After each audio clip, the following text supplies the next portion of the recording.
My name is Harry Susser. I'm a psychotherapist and a school counselor working in different schools for the past 18 years. And I'm here to answer your questions. Thank you. Yeah, I mean, mental well-being is such an important topic at the moment for young people and adults and everybody, isn't it? Can you tell me a bit about why it's important, do you think?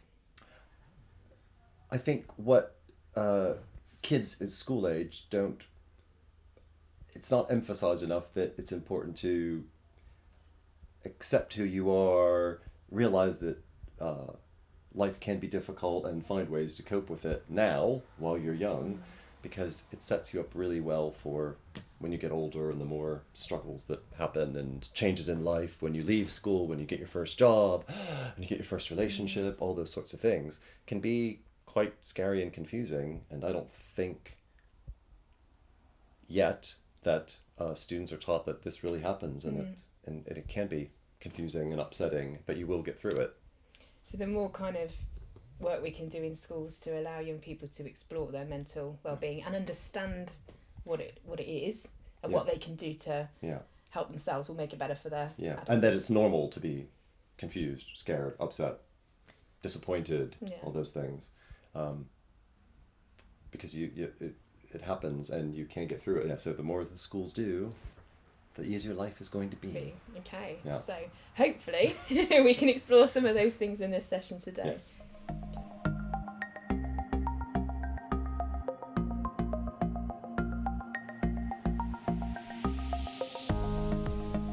So hopefully you've listed lots of different words associated with mental health and mental well-being, and hopefully you've seen that there's a very wide range of words that people use regarding mental health and well-being. Some of it's positive, some of it's negative, and a lot of it we use without really thinking, sometimes in a context that isn't maybe appropriate. And it is important that actually we do use the right words in the right way, particularly because we don't know what other people's experiences and backgrounds are, or who they know. We might actually end up offending and really upsetting people that perhaps know somebody with those kinds of conditions and that manage it maybe themselves.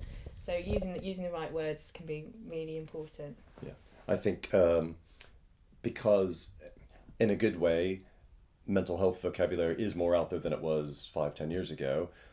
But then the downside is that people like you're saying, overuse it, and they say, "Oh, I'm really depressed." Okay, well, why do you think that?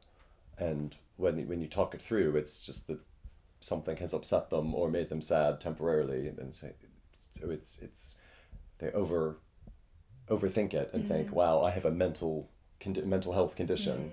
It's like, no, you're just having a bad day. Yeah, you're having a bad day. Exactly. If you really, but when young people really do get depressed or anxious, that's a real thing. And if we go through the proper questions and the proper visits to the GP, then you can have that title, but don't take the title before you have to. What are the most kind of common mental health illness and conditions that young people might experience, do you think? I know you just mentioned sort of anxiety.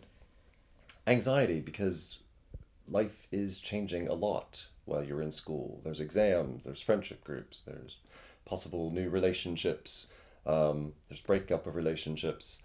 So anxiety is a big one, which is normal, and it's upsetting and it's scary and it's disorienting, but it doesn't mean you have anxiety and you will be anxious the rest of your life. It might last for a couple of days, couple of weeks, couple of months, but if you talk through it with somebody, you will get through it. So and depression is the other one that's overused because people are sad, upset, and they say, "Oh, I'm depressed," because I know someone who's depressed. My auntie is depressed, or my mom or my dad is depressed. I'm depressed. So not always. Don't take it too soon.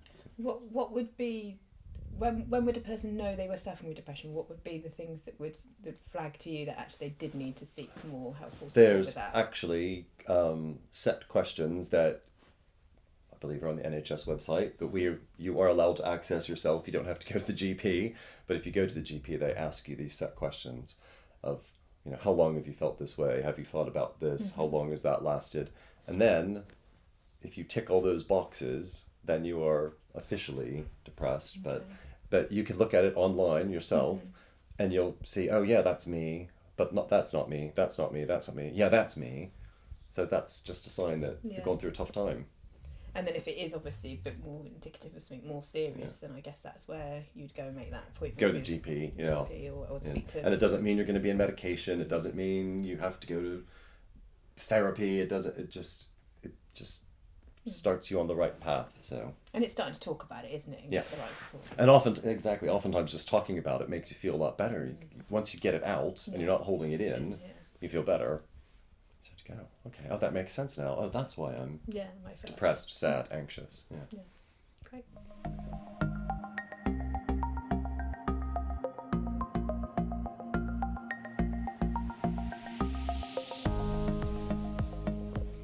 So what would be some of the early signs of mental wellbeing concerns, or that someone should spot either in themselves or in other people that they're close to? When people, whatever age, begin to withdraw, so not spending time with their friends, not doing the things they normally do, if they usually play sports, or they usually, are involved in certain activities, so they kind of stop doing that.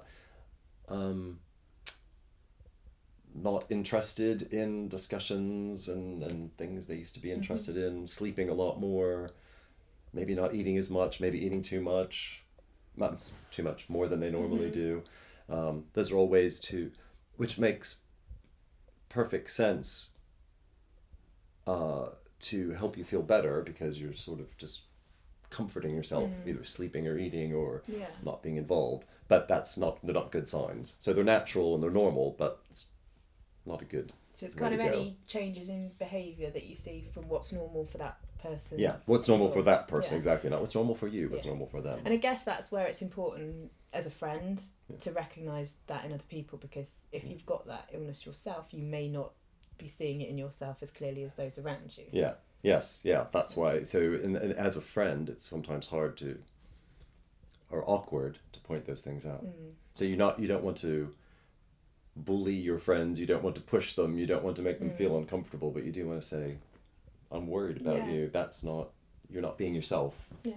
Is there something going on? And if they're not comfortable talking to you, maybe you can, push them towards someone who they are comfortable talking to. Yeah, because there is a lot of support out there for these things now, isn't there? Yeah. It might be a teacher, it might be a relative, it might be a neighbour. I mean, it could be anybody. It doesn't have to be a specific person at school. But just seeking support where you need it.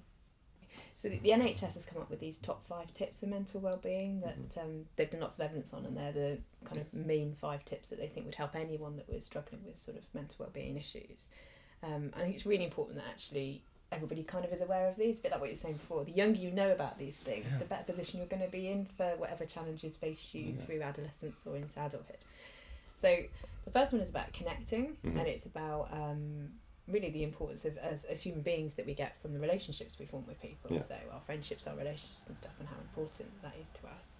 Next one's about being active, so doing exercise and keeping fit and keeping healthy. Another one that's quite interesting, I think, is about keeping learning, which is interesting because I know in school not everybody's very keen on the learning side of things. But actually, I think if you're interested in something, and whether that's fixing your bike or whether that is I don't know, I can't think of anything, learning their language, or you have an interest or a passion in anything, actually learning new things throughout your life, whatever your age, is actually really important for your mental well-being, to kind of keep yourself happy.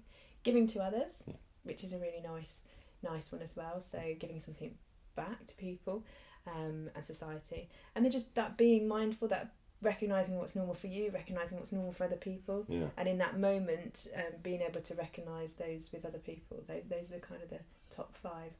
Is there anything you wanted to add to those kind of 5 from your experience? I think that it's the making it about yourself. So if someone is to look at these and read them and go, well, that's not exactly how I am, or that's not how I connect to people, or that's not how I learn, or that's not, as you're saying, make it about you. Don't worry about the actual written description of it, and make it about yourself. So if your way of staying connected is visiting friends and going to see your grandmother once a week, that's staying connected. Keeping active, even if you're not sporty. Yeah, that's what I was thinking. Because when I was at school, I'd have looked at that and thought, I'm rubbish at PE, and I'm always picked last, so I'm never going to be very I'm not good active, at that. but if you walk to school, you ride your bike, it's active. Just being outside with friends and running around. That's active. Skateboarding, whatever you're interested in, isn't it? Yeah, Because and sometimes make it it. takes a I while to agree with find you. those Make it sports that all you like. personal about you. Don't worry about what other people are doing. Don't compare yourself to other people, other friends. Go, oh, she's really great at this and that, and I'm kind of rubbish at that. Doesn't matter.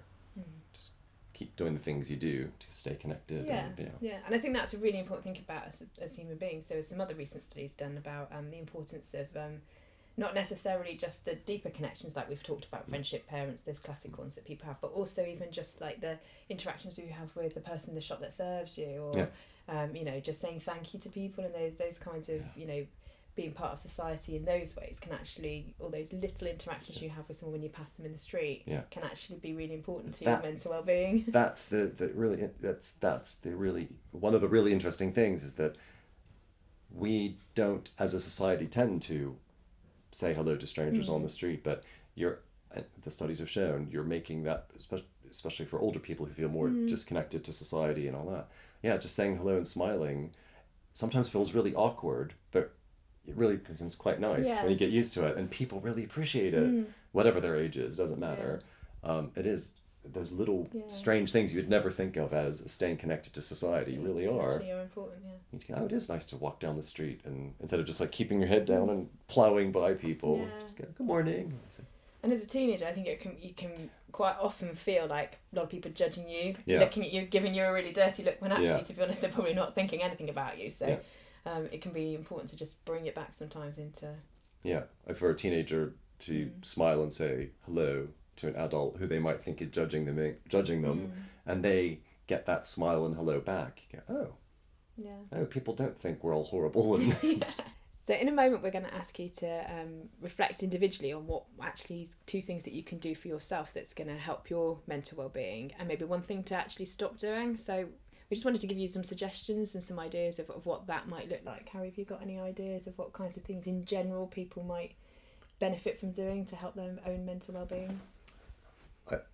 I think it goes back to what we were saying a few minutes ago about staying connected with other people and keeping active, whatever that means to you.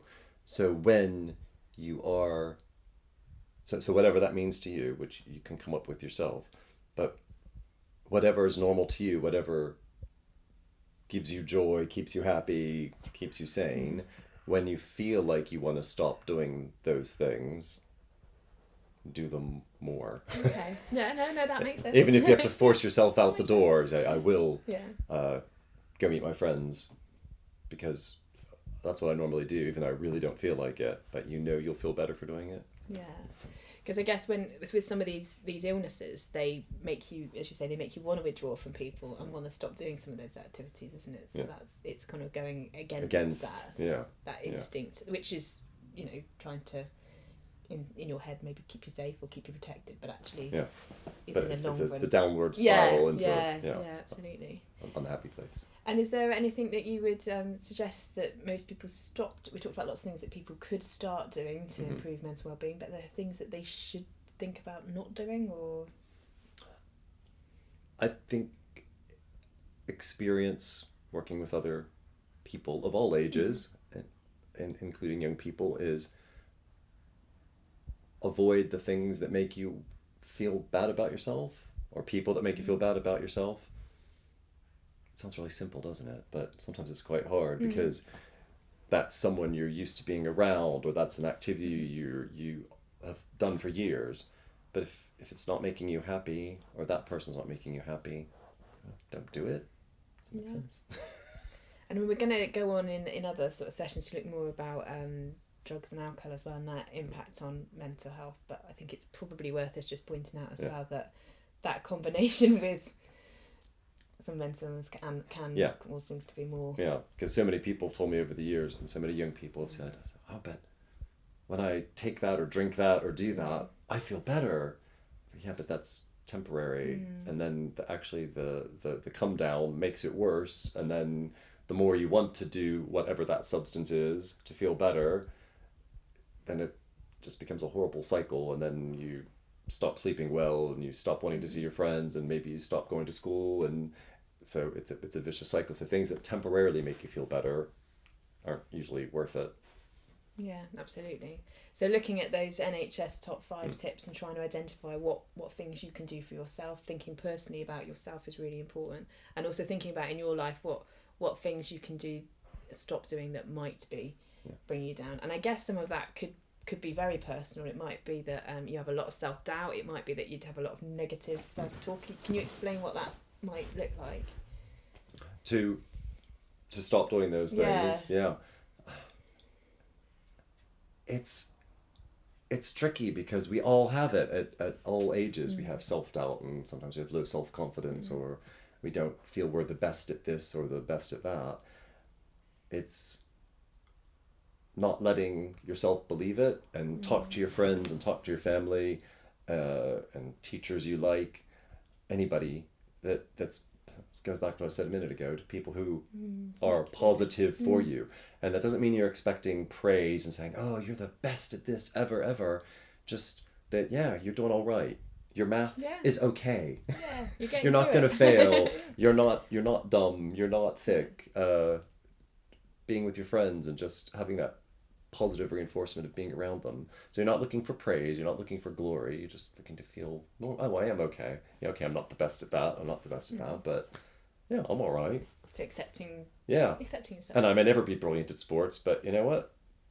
I really enjoy other things, and my friends don't care that I'm bad at sports. So it's just getting that. It's the keep talking to people. It doesn't have to be professionals, just friends, family. Just feel normal. We all want to feel normal. That's the thing. At any age. Yeah. Whatever normal is. Exactly. And we know that's not really achievable because there is no normal. Yeah, there's no perfect normal. There's no perfect normal. You just got to feel normal in yourself. Yeah. Yeah. That's great. Thank you.